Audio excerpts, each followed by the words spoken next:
Bonjour à tous et bienvenue sur NTD L'Actu, votre point sur l'info de ce mercredi 10 janvier. Je présente l'émission en remplacement de Rémi, qui sera de retour dans 2 semaines.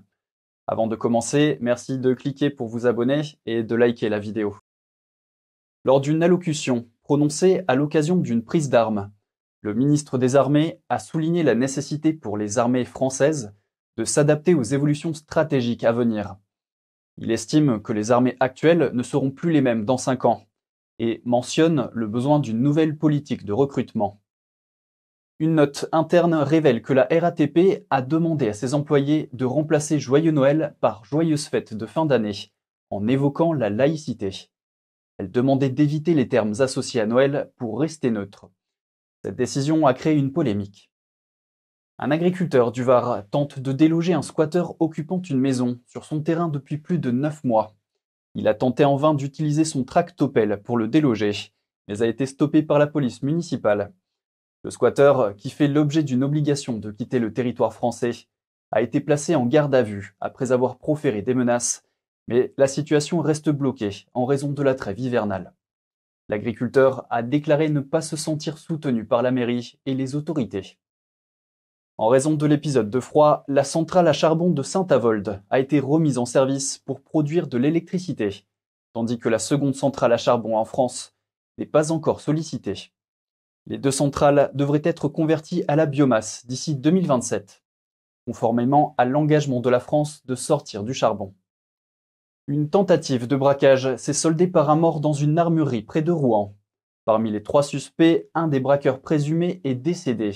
Le deuxième est en garde à vue et le troisième est toujours en fuite. Un salarié de l'armurerie soupçonné d'avoir tiré sur le premier braqueur a aussi été placé en garde à vue. 2 enquêtes ont été ouvertes. Et je laisse maintenant la parole à Anthony qui va ouvrir pour nous un sujet très discuté sur les réseaux sociaux mais très peu couvert par les médias. Anthony, c'est à vous. Merci Gabriel. Aujourd'hui, je vous propose une analyse approfondie des récentes manifestations en Allemagne. Un sujet brûlant, aux multiples facettes. Les agriculteurs allemands, exaspérés par les politiques gouvernementales, ont lancé une série de protestations nationales. Ils protestent contre les récentes décisions du gouvernement visant à supprimer les subventions agricoles et à introduire de nouvelles taxes sur le diesel et les véhicules agricoles. Cette situation met en lumière la profonde détresse des agriculteurs. En moyenne, ils sont confrontés à des coûts additionnels, écoutez bien, de 4 000 € par an. Le gouvernement de Scholz, déjà impopulaire, cherche maintenant un compromis entre discipline budgétaire et apaisement social. Mais malgré une première tentative de réconciliation du gouvernement, des agriculteurs restent inflexibles, craignant pour l'avenir de leur secteur.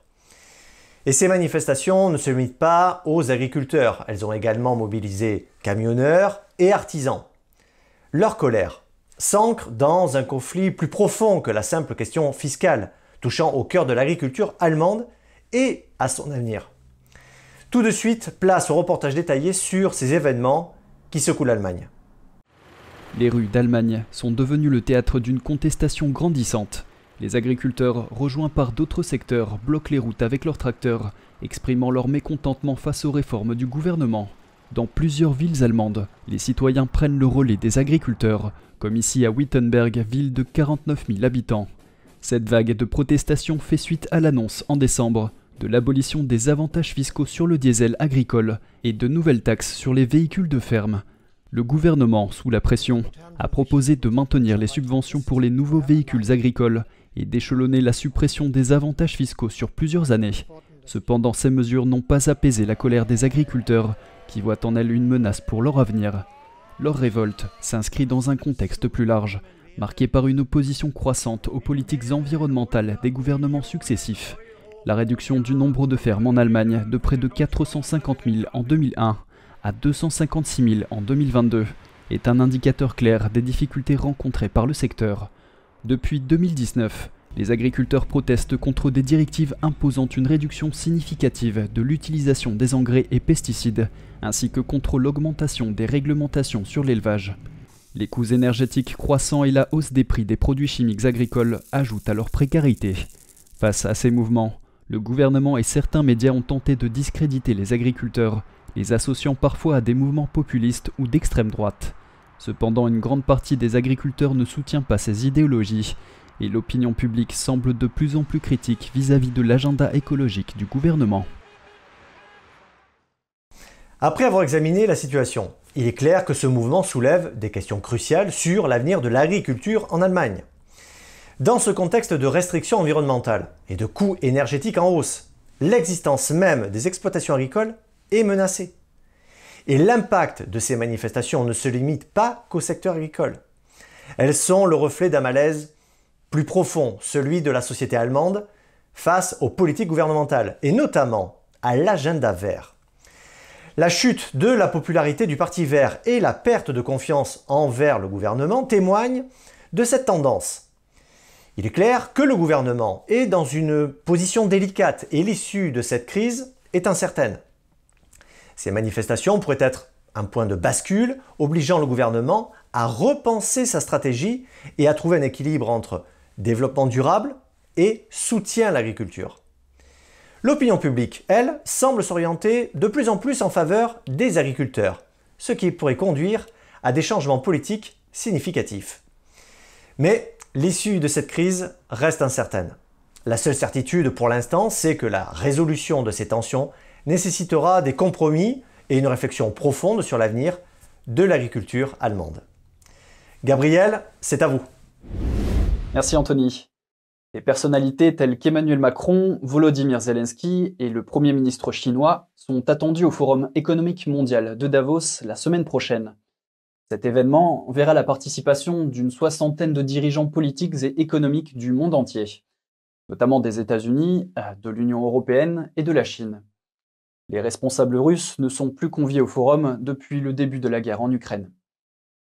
Le Colorado et le Maine ont déclaré Donald Trump inéligible sur leur territoire, lui interdisant ainsi de participer à la primaire républicaine.